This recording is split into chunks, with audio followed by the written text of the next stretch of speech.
Hello, good morning. Papakita ko ngayon sa inyo ang tutorial paano mag print screen. Marami po sa atin hindi alam paano mag print screen. Okay, so nandito tayo sa dashboard o sa Mavro ko sa MMM.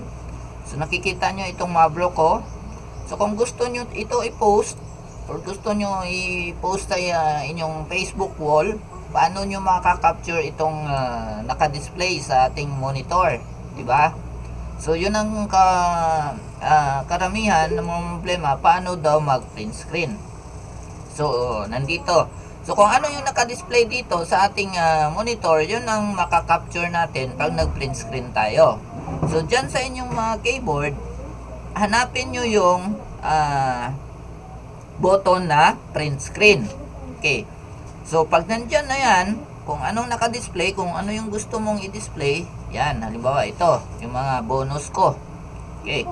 So, i-click, i-press ko lang yung button na print screen sa keyboard.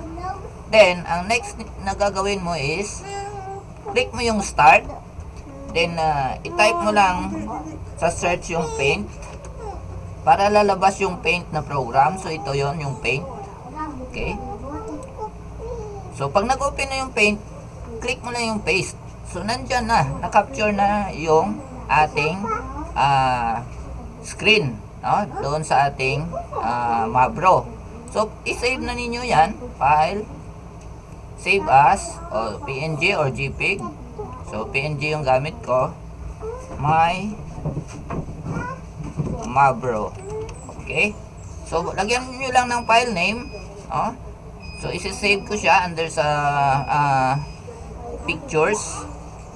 So, ang file name niya, My Mavro. Click nyo lang yung save.